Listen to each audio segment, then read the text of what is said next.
तो चलिए आगे बढ़ेंगे। भाजपा को सत्ता से बेदखल करने के बाद बनी कांग्रेस की सरकार में मुख्यमंत्री अशोक गहलोत और डिप्टी सीएम सचिन पायलट के शपथ ग्रहण समारोह के बाद मंत्री परिषद के गठन पर अब काम शुरू हो गया है और इसी के साथ ही कांग्रेस की सरकार में मंत्री को लेकर के दावेदारों की ओर से प्रयास शुरू हो गए हैं। परिषद को लेकर चर्चाएं तेज हो गई हैं।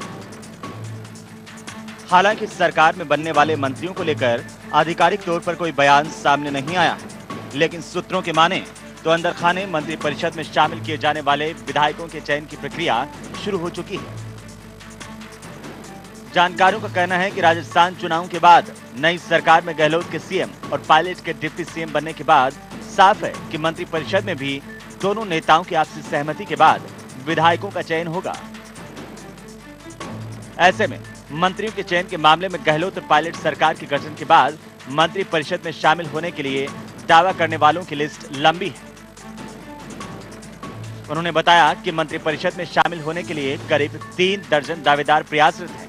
प्रदेश में 200 विधानसभा सीट है और ऐसे में केवल मुख्यमंत्री और उप मुख्यमंत्री समेत कुल 30 लोग मंत्री परिषद में शामिल हो सकते हैं।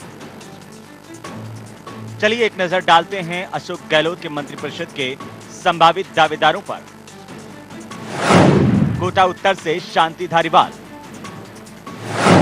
सांगोद से भरत सिंह,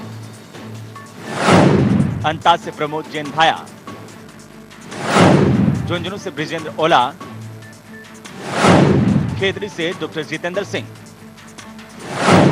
सीकर से राजेंद्र पारिक, धोद से परशुराम मोरदिया, श्रीमाधोपुर से दीपेंद्र सिंह शेखावत, सुजानगढ़ से मास्टर भंवरलाल मेघवाल, बीकानेर पश्चिम से डॉक्टर बीडी कल्ला, तो वहीं नाथद्वारा से डॉक्टर सीपी जोशी,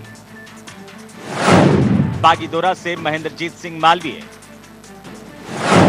केकड़ी से रघु शर्मा, लालसूर से प्रसादी लाल मीणा, दौसा से मुरारी लाल मीणा। हालांकि इस मसले पर अभी मुख्यमंत्री अशोक गहलोत कह चुके हैं कि आला कमान से हरी झंडी मिलने पर मंत्रिमंडल का विस्तार किया जाएगा। जो हमेशा परंपरा रही है कि हमारे राष्ट्रीय नेतृत्व से बात करके कांग्रेस प्रेसिडेंट से बात भी करेंगे और उसके बाद में फिर निर्णय होगा। बहुत ज्यादा जिम्मेदारी बढ़ गई है, बहुत ज्यादा जिम्मेदारी बढ़ गई। कांटों का ताज है। मैं तो 24/7 का आदमी हूँ, ठीक है, 365 डेज का।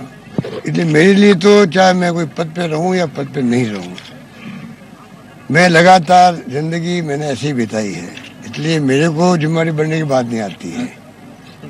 हाँ, ये बात जरूर है कि चैलेंज हमारे सामने है। मंत्रिमंडल विस्तार में इस बार जोधपुर संभाग पर विशेष ध्यान रखा जा सकता है। इसकी वजह है जोधपुर, बाड़मेर और जैसलमेर जिलों की 19 सीटों में से 15 सीटें कांग्रेस को मिलना, जिनमें से जोधपुर जिले में 7, बाड़मेर में 6 और जैसलमेर में 2 सीटें शामिल हैं। इनमें खास तौर से जाट, राजपूत, बिश्नोई, ओबीसी के साथ ही महिला वर्ग और अनुसूचित जाति को साधने का प्रयास होगा। इसके अलावा लोकसभा चुनाव को ध्यान में रखकर भी मंत्री परिषद के चेहरे तय होंगे, जिसके चलते पार्टी को फायदा हो। तमाम बड़ी जातियों के साथ साथ बाड़मेर से लगातार दूसरी बार जीतने वाले मेवाराम जैन भी इस बार मंत्री पद की रेस में हैं। वे मोदी लहर में भी नहीं हारे थे। मारवाड़ में 2 अल्पसंख्यक विधायक चुनकर पहुंचे हैं। वे मजबूत दावेदार हैं। राजस्थान में जो मंत्रिमंडल बनेगा, इनमें कांग्रेस के लिए सबसे बड़ी चुनौती पायलट गुट को खुश करने की होगी,